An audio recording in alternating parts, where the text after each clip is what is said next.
2009 marks 50 years since the democratic reform in Tibet. In accordance with the decision by the Tibetan People's Congress, March the 28th will be observed as Serfs' Emancipation Day, when over 1 million Tibetan Serfs were given their freedom.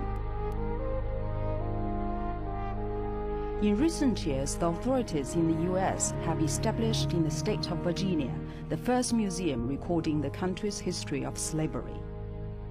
The French government has declared May the 10th as the day for remembering the abolition of slavery. In the English city of Liverpool, which was a major port used by slave traders, activities were held in 2007 to mark the 200th anniversary of the abolition of the slave trade. The era of slavery was one of the darkest periods in human history. People were deprived of their basic human rights, natural human decency was destroyed, and human culture and thought were shackled. The origins of the infamous slave trade can be traced back to the 15th century and the European colonists' overseas explorations. Thousands upon thousands of black people were kidnapped from Africa and sold in foreign countries, an action that has marked so-called Western civilization with the indelible stain of disgrace. For several centuries previously, a different system known as serfdom had been practiced on the European continent. It came into existence when, following the fall of the Roman Empire and the collapse of its system of slavery, vast areas of land were acquired by religious orders and secular nobles. The farmers who lost their land had only one choice if they were to survive: to accept being reduced to the status of property owned by the feudal landlords. They were forced to plow the fields belonging to the landlords. In return, they were subjected to oppression and exploitation. The system of feudal serfdom was also practiced in Tibet in China. There, however, it survived for much longer than it did in Europe. At the turn of the 19th and 20th centuries, Western explorers and colonists in large numbers began crossing the snow-capped mountains and reaching Lhasa. Among them was a Briton named Charles Bell. Bell kept a diary, and in it he wrote that what he saw in Tibet gave him the feelings of returning to the Middle Ages. Tibet was still a feudal society where fire and boiling oil were common means of punishment, and sorcery was commonly practiced. The nobles and lamas had enormous power over their serfs, who themselves had almost nothing.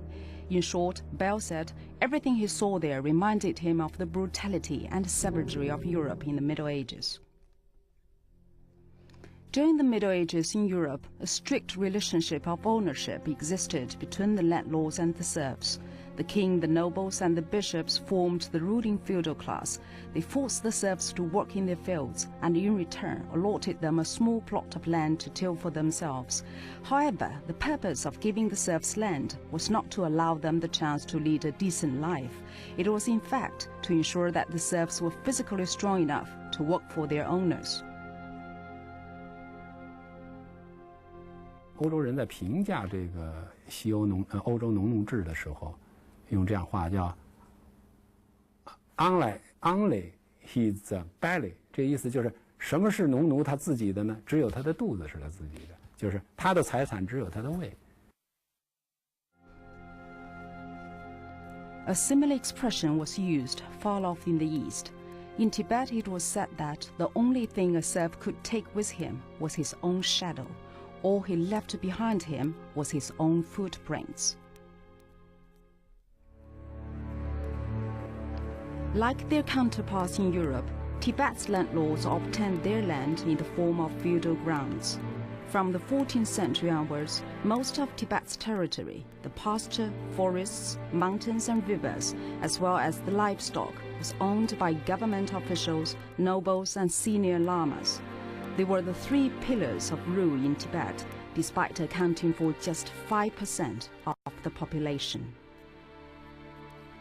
As for the remaining 95% of the population, they were serfs.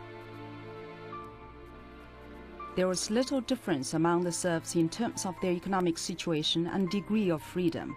As the Tibetan folk song says, on the mountain there are beasts, not one of them with an owner. But at the mountain's foot there are serfs, not one of them without an owner.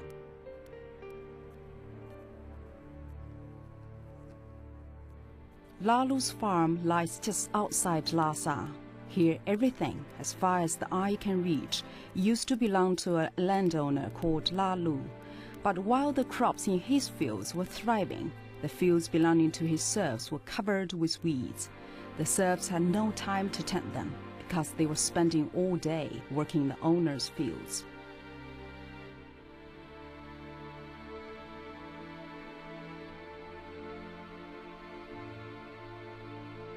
Dui Kesang and her family had one wish. It was to have a roof over their heads. She had 2 children to raise and eked out a living by collecting cow dung and flaking tobacco.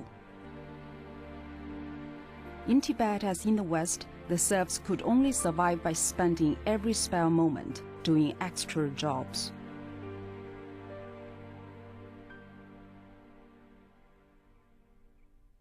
西藏主要以劳役地主为主。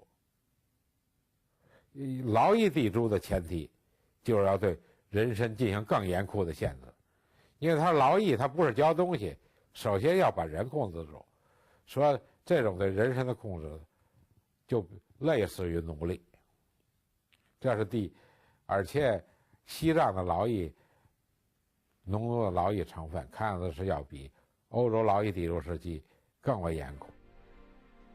In Western Europe, the serfs, having been deprived of their basic freedom as human beings, were subjected to numerous forms of taxation: marriage tax, inheritance tax, poor tax, and so on. By comparison, the taxes Tibet serfs were forced to pay were far more numerous. There was a neck tax for those who raised chickens, which was payable even on roosters. A family that hired a donkey to help with the plowing had to pay tax on the donkey.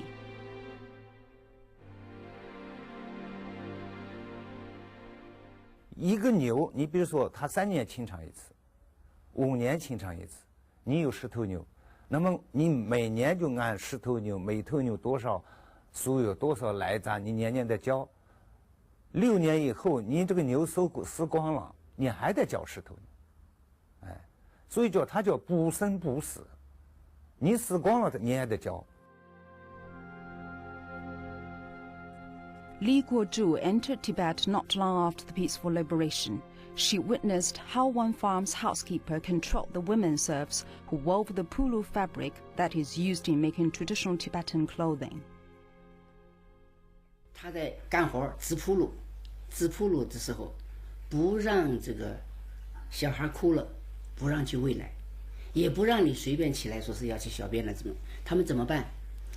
就把他们那个裙子，是藏族同志穿的那个裙子上面，用土灰撒上，再用盖章贴着，用盖上章。你要是一起来喂奶，给小孩喂奶，你起来随便上厕所，你一起来那灰不就掉了吗？那个印不就没有了吗？那不行，就得挨打。 The right of owners to exploit their serfs physically was a feature of the systems of serfdom in both East and West. In feudal Europe, landowners had the right to take the virginity of all middle and lower class females. In Tibet, however, the practice was even more degrading and brutal. 西藏的农奴主，他拥有比这个更大的权利，就是他只要看到年轻漂亮的 女农奴，他就可以指定她作为他的性奴隶，就可以长期的让她在自己的身边，是吧？我觉得从这个意义上来说，这个西藏的农奴制度啊，应当说比中世纪的农奴制度啊更残酷。 The shackles that bound Tibet's serfs also bound their children and their children's children. A man now in his 60s started working for his landlord as a boy. Later, his son also had to work for the same landlord.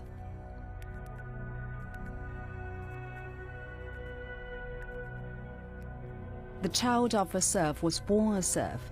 At the moment of birth, his or her name would be written on the list of the owner's property. Serfs were obliged to pay taxes for the whole of their lives, and yet in return, they were granted no rights at all.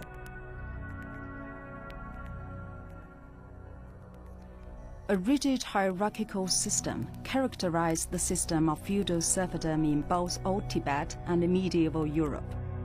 It served to regulate and protect the rights of the feudal nobility and to control the lower classes.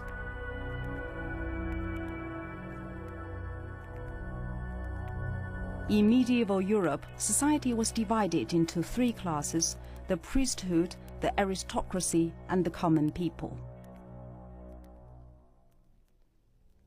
The legal code of Old Tibet also divided the population into different classes. In the event of a murder, a member of the highest social class was literally worth his weight in gold.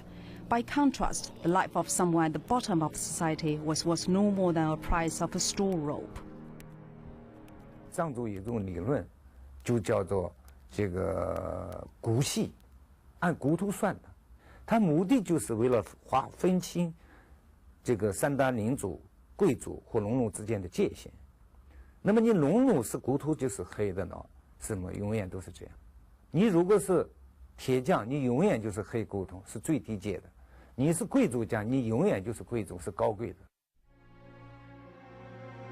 The Tibetan people have, in the course of thousands of years, created a glorious cultural and artistic heritage. The Potala Palace and many other buildings in Tibet are listed as World Heritage Sites. However, the names of the artists and craftsmen who designed and built these magnificent structures have been lost in history. 他是说是手工业者前世就是做了孽，才今世来投身到人类以后，他要付出这么多的劳力，他的社会地位很低。这里面要是即便出现就是说非常好的，也就是说具有天才型的人物啊，也不会纳入到 这个贵族等级里面，那么咱们就说是从那个布达拉宫建筑也好，或者说这些宏伟的建筑，西藏寺庙宏伟建筑很多。那么这些建筑是大家都说是谁建的、谁设计的，大家都说不出来。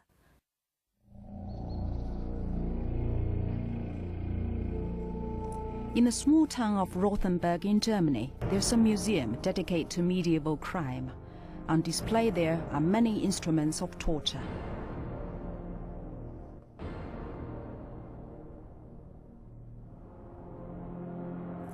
The building was once the headquarters of the Lhasa government. Inside there was a dungeon where instruments of torture were kept. One of them was a huge block of wood weighing hundreds of kilograms. 5 people at a time would have their feet bound tightly to the wood with chains, which would severely restrict their movements. Tibet's serf owners invented numerous means of torture. There were instruments for crushing serfs' fingers, for example, and for gouging out their eyes.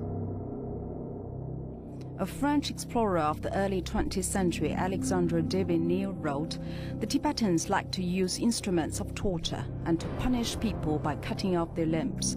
I saw countless people having their eyes gouged and their limbs cut off. Tibet is said to be one of the places where the most severe violations of human rights are committed."